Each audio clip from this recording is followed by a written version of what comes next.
नमस्ते। ओम साई राम। आज हम सुनेंगे श्री साई सच्चरित्र का 7वां अध्याय। अध्याय 7। अद्भुत अवतार श्री साई बाबा की प्रकृति, उनकी योगी क्रियाएं और उनकी सर्वव्यापक कुष्ठ रोगी सेवा, खापर्डे के पुत्र को प्लेग, पंढरपुर गमन। अद्भुत अवतार। श्री साई बाबा समस्त योगी क्रियाओं में पारंगत थे। 6 प्रकार की क्रियाओं के तो वे पूर्ण ज्ञाता थे। 6 क्रियाएं, जिनमें धोती 1 3 चौड़े व 22 22.5 लंबे के भीगे हुए टुकड़े से पेट को स्वच्छ करना।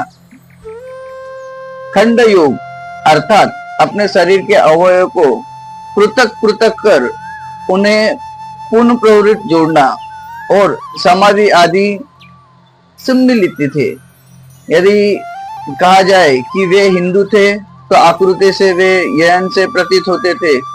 कोई भी यह निश्चय पूर्वक नहीं कह सकता था कि वे हिंदू थे या यवन।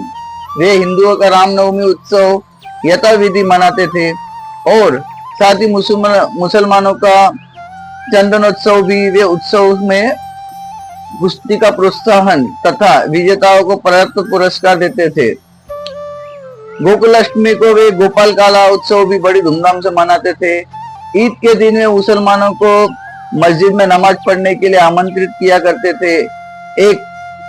एक समय मुहर्रम के अवसर पर मुसलमानों ने मस्जिद में ताजिए बनाने तथा दिन वहां रखकर फिर जुलूस बनाकर गांव में निकालने का कार्यक्रम रचा। श्री साई बाबा ने केवल 4 दिन ताजियों को वहां रहने दिया और बिना किसी राग ड्रेस के 5वें दिन वहां से हटवा दिया। यदि कहे कि वे यतन थे तो उनके कान हिंदुओं की रीत के अनुसार छिदे हुए थे, और यदि कहे कि वे हिंदू थे तो वे सुनता कराने के पक्ष में थे। नाना साहब चांदोरकर, जिन्होंने उनको बहुत समीप से देखा था, उन्होंने बतलाया कि उनकी सुन्नत नहीं हुई थी। साई लीला पत्रिका श्री बी देव द्वारा लिखित शीर्षक बाबा यवन की हिंदू पाठ पृष्ठ 562 देखो।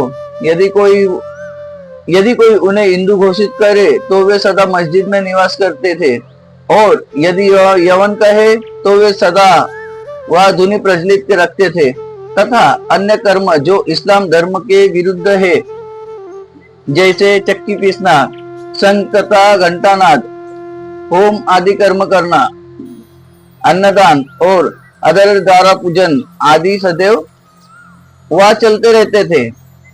यदि कोई कहे कि वे यवन थे तो कुलीन ब्राह्मण और अग्निहोत्री भी अपने नियमों का उल्लंघन कर सदा उनको साष्टांग नमस्कार किया करते थे।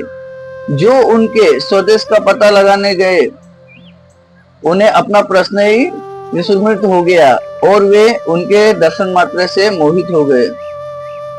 अस्तु, इसका निर्णय कोई न कर सका कि वे यथार्थ में साई बाबा हिंदू थे या यवन। इसमें आश्चर्य क्या है? जो वह इंद्रिय जन सुखों की तिलांजलि देकर ईश्वर की शरण में आ जाता है तथा जब उसे ईश्वर के साथ अभिन्नता प्राप्त हो जाती है, तब उसकी कोई जाति पाति नहीं रह जाती। इसी कोटि में श्री साई बाबा थे। वे जातियों को प्राणियों में किंचित मात्र भी भेदभाव नहीं कर रखते थे। फकीरों के साथ वे आमिष और मछली का सेवन भी कर लेते थे। कुत्ते भी उनके भोजन पात्र में मुंह डालकर स्वतंत्र पूर्वक खाते थे, परंतु उन्होंने कभी कोई आपत्ति नहीं की। ऐसा अपूर्व और अद्भुत श्री साई बाबा का अवतार था। जब जन्मों के शुभ संस्कारों के परिणाम स्वरूप मुझे भी उनके श्री चरणों में के समीप बैठने और उनका सत्संग लाभ उठाने का सौभाग्य प्राप्त हुआ। मुझे जिस दिन आनंद और सुख का अनुभव हुआ, उसका वर्णन मैं किस प्रकार कर सकता हूँ। यथार्थ मैं बाबा अखंड सच्चिदानंद थे। उनकी महानता और अद्वितीयता का बयान कौन कर सकता है? जिसने उनके श्री चरण कमलों की शरण ली, उसे साक्षात्कार की प्राप्ति हुई। उनके सन्यासी साधक और मुक्ष जन भी श्री साईं बाबा के पास आया करते थे। बाबा भी सदैव उनके साथ चलते फिरते, उठते बैठते, उनसे वार्तालाप कर उनका चित्तरंजन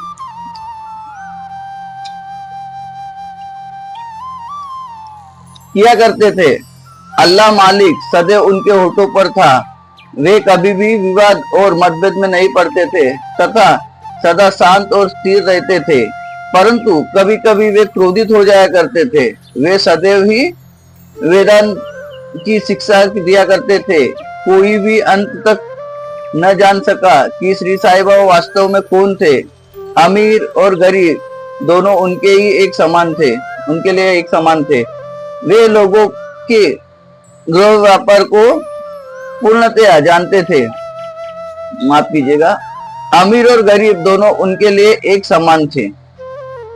अमीर और गरीब दोनों उनके लिए एक समान थे। वे लोगों के गृह व्यापार को पूर्णतया जानते थे और जब वे रहस्य प्रकट करते तो सब विस्मित हो जाते थे। स्वयं ज्ञानावतार होकर भी वे सदैव अज्ञानता का प्रदर्शन किया करते थे।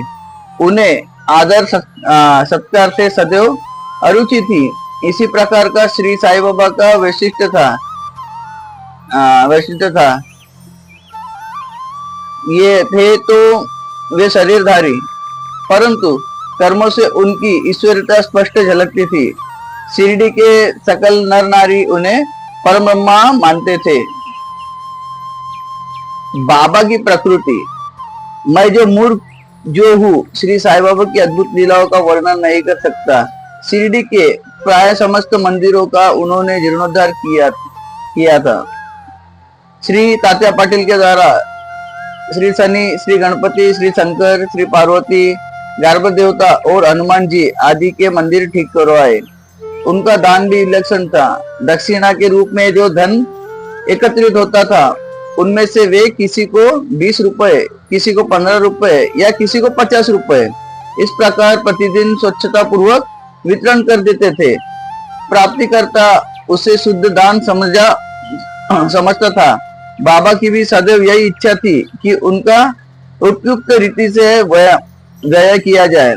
बाबा के दर्शन से भक्तों को अनेक प्रकार का लाभ पहुंचता था। अनेकों निष्पष्ट और स्वस्थ बन गए। दुष्टात्मा पुण्यात्मा में परिवर्तन हो गए। उनके कुष्ठ रोग से मुक्त हो गए और अनेकों को मनोवांछित फल की प्राप्ति हो गई। पंगुओं की पंडुष्टता नष्ट हो गई। उनकी कीर्ति दूर दूर तक फैलती गई और भिन्न भिन्न स्थानों से यात्रियों के झुंड शिरडी में आने लगे। बाबा सदा दुनिया के पास ही आसन जमाए रहते और वही विश्राम किया करते थे। वे कभी स्नान करते और कभी स्नान किए बिना ही समाधि में लीन रहते थे। वे सिर पर एक साफा, कमर में एक धोती और तन ढकने के लिए एक कफनी धारण करते थे। प्रारंभ से ही उनके वेशभूषा इस प्रकार थी। अपने जीवन काल के पूर्वोत्तर में वे गांव में चिकित्सा कार्य भी किया करते थे। रोगियों को निदान कर उन्हें औषधि भी देते थे और उनके हाथ में अपरिमित यश था। इस कारण से वे अल्पकाल में ही योग्य चिकित्सक विख्यात हो गए। यह केवल एक ही घटना का उल्लेख किया जाता है जो बड़ी विचित्र सी है। विलक्षण नेत्र चिकित्सा। एक भक्त की आंखें बहुत लाल हो गई थी। उनमें सूजन भी आ गई थी। शिरडी शरीर के छोटे ग्राम में डॉक्टर कहा। तब भक्तगण ने रोगी को बाबा के समक्ष उपस्थित किया। इस प्रकार की पीड़ा में डॉक्टर प्राय लेप, मरहम, अंजन, गाय का दूध तथा कपूरियों के औषधि का प्रयोग में लाते हैं, पर बाबा की औषधि तो सर्वदा ही भिन्न थी। उन्होंने भिलावा पीसकर उसकी 2 गोलियां बनाई और रोगी के नेत्रों में एक एक गोली चिपका कर कपड़े की पट्टी से आंखें बांध दी। दूसरे दिन पट्टी हटाकर नेत्रों के ऊपर जल के छींटे छोड़े गए। सूजन कम हो गई और नेत्र प्राग निरोगी हो गए। नेत्र शरीर का एक अति सुकोमल अंग है, परंतु बाबा की औषधि से कोई हानि नहीं पहुंची, बल्कि नेत्रों की व्याधि दूर हो गई। इस प्रकार अनेक रोगी निरोगी हो गए। यह घटना तो केवल उदाहरण स्वरूप ही याद दी गई है। बाबा की योगिक क्रिया है। बाबा को समस्त योगिक प्रयोग और क्रियाएं ज्ञात थी। उनमें से केवल 2 का उल्लेख किया जाता है। धोती क्रिया, आंते स्वच्छ करने की क्रिया। प्रति तीसरे दिन बाबा मस्जिद से पर्याप्त दूरी पर एक वट वृक्ष के नीचे किया करते थे। एक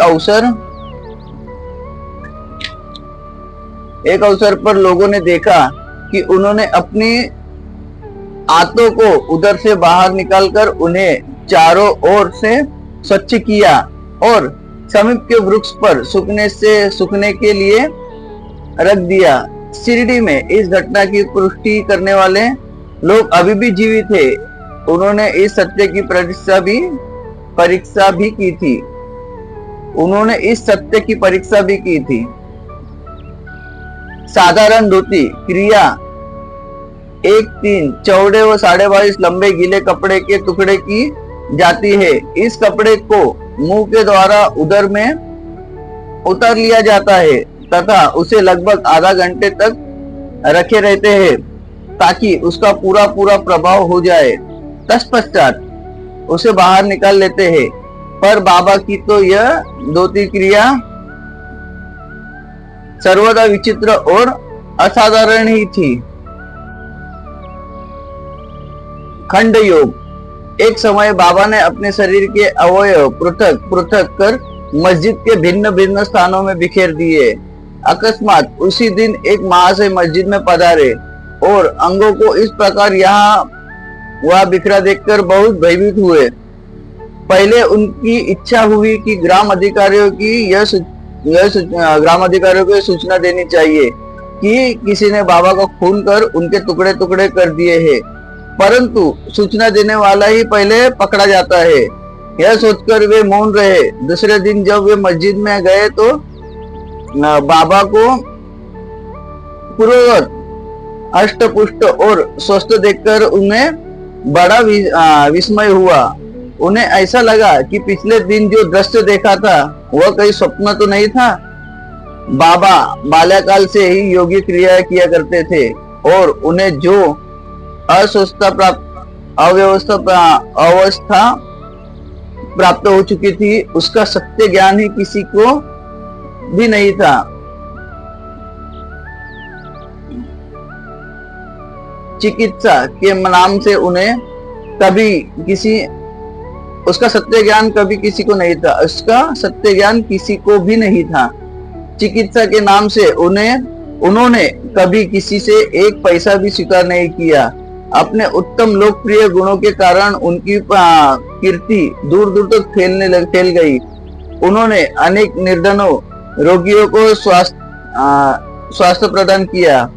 इसी प्रसिद्ध डॉक्टर मसीहा ने कभी अपने स्वार्थ की चिंता न कर उनके विघ्नों का सामना किया तथा स्वयं असहनीय वेदना और कष्ट सहन कर सदैव दूसरों की भलाई की और उन्हें विपत्तियों में सहायता पहुंचाई। वे सदा परकल्याणार्थ चिंतित रहते थे। ऐसी एक घटना नीचे दी है जो उनकी सर्वव्यापकता तथा महान दयालुता की द्योतक है। बाबा की सर्वव्यापकता और दयालुता।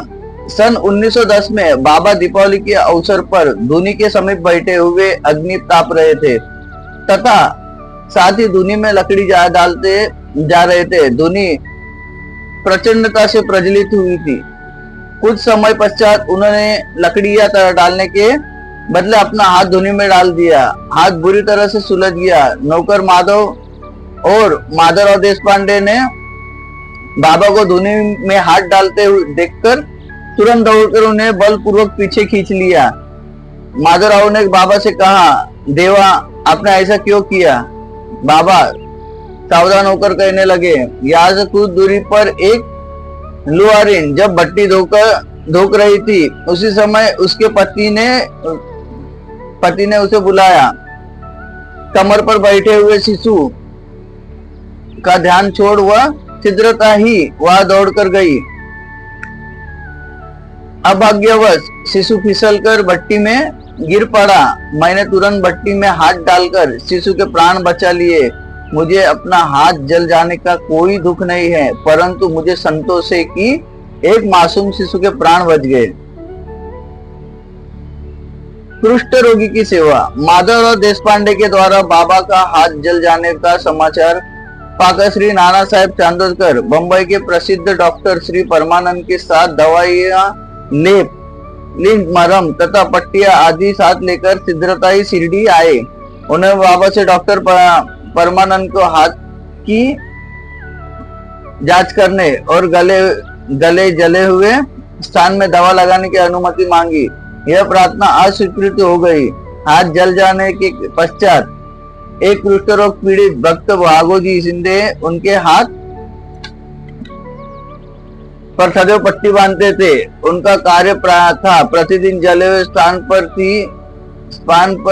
पर घी मलना और उसके ऊपर एक पत्ता रखकर पट्टियों से उसे पुनः पूर्ववत कसकर बांध देना।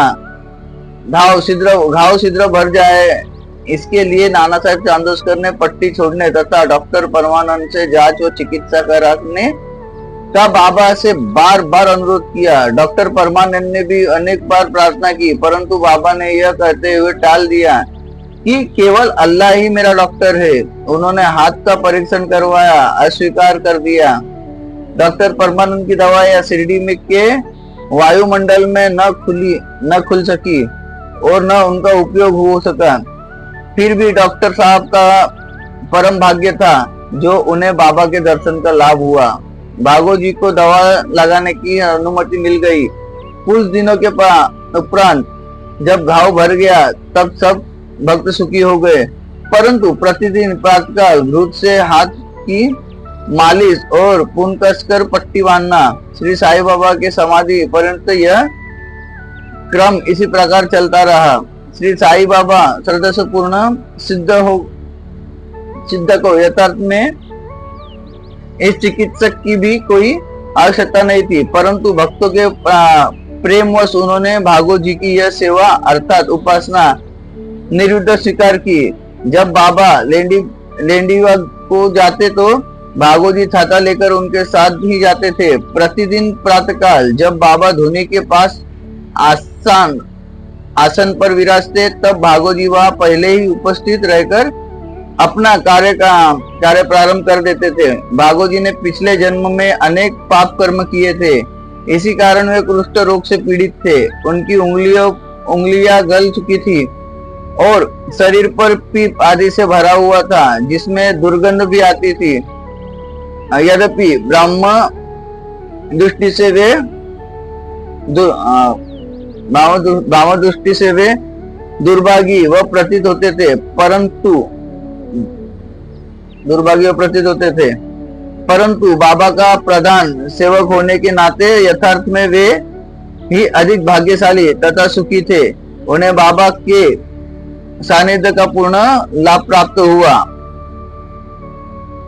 बालक खापर्डे का प्लेग। अब मैं बाबा की एक दूसरी अद्भुत लीला का वर्णन करूंगा। खापर्डे अमरावती के श्री दादा साहेब खापर्डे की धर्मपत्नी अपने छोटे पुत्र के साथ कई दिनों से शिरडी में थी। पुत्र तीव्र ज्वर से पीड़ित था। पश्चात उसे प्लेग की गिल्टी गांठ में निकल गई। श्रीमती खापर्डे भयभीत हो बहुत घबराने लगी और अमरावती लौट जाने का विचार करने लगी। संध्या समय जब बाबा का वायु सेवन के नीचे वाड़े, अब जो समाधि मंदिर कहा जाता है, के पास से जा रहे थे, तब उन्हें लौटने की अनुमति मांगी तथा कंपित स्वर में कहने लगी कि मेरा प्रिय पुत्र प्लेग से ग्रस्त हो गया है, अंत अब मैं घर लौटना चाहती हूँ। प्रेम पूर्वक उसका समाधान करते हुए बाबा ने कहा, आकाश में बहुत बादल छाए हुए, उनके हटते ही आकाश पूर्ववत स्वच्छ हो जाएगा। ऐसा कहते हुए उन्होंने कमर तक अपनी ऊपर उठाई और वहां उपस्थित सभी लोगों के अंडों के बराबर 4 गिल्टियां दिखाकर कहा, देखो मुझे अपने भक्तों के लिए कितना कष्ट उठाना पड़ता है, उनके कष्ट मेरे हैं। यह विचित्र है, असाधारण लीला देखकर लोगों को उनके कष्ट मेरे हैं। यह विचित्र और असाधारण लीला देखकर लोगों को विश्वास हो गया कि संतों को अपने भक्तों के लिए किस प्रकार कष्ट सहन करना पड़ता है। संतों का हृदय मोम से भी नरम तथा मक्खन जैसा कोमल होता है। वे अकारण ही भक्तों से प्रेम करते और उन्हें अपना निजी संबंधी समझते हैं। पंढरपुर गमन और निवास। बाबा अपने भक्तों से कितना प्रेम करते और किस प्रकार उनकी समस्त इच्छाओं का समाचारों को पहले से ही जान लेते थे, इसका वर्णन कर मैं यह अध्याय समाप्त करूंगा। नाना साहेब चांदोसकर बाबा के परम भक्त थे। वे खानदेश में नंदुरबाग के मामलतदार थे। उनका पंढरपुर तबादला हो गया और श्री साई बाबा की भक्ति उन्हें फलदायी हो गई, क्योंकि उन्हें पंढरपुर जो भूमिकुष्ठ पृथ्वी का स्वर्ग सदृश ही समझा जाता है, उसमें रहने का अवसर प्राप्त हो गया। नाना साहेब को शीघ्र ही कार्यभार संभालना था, इसलिए वे किसी को पूर्व पत्र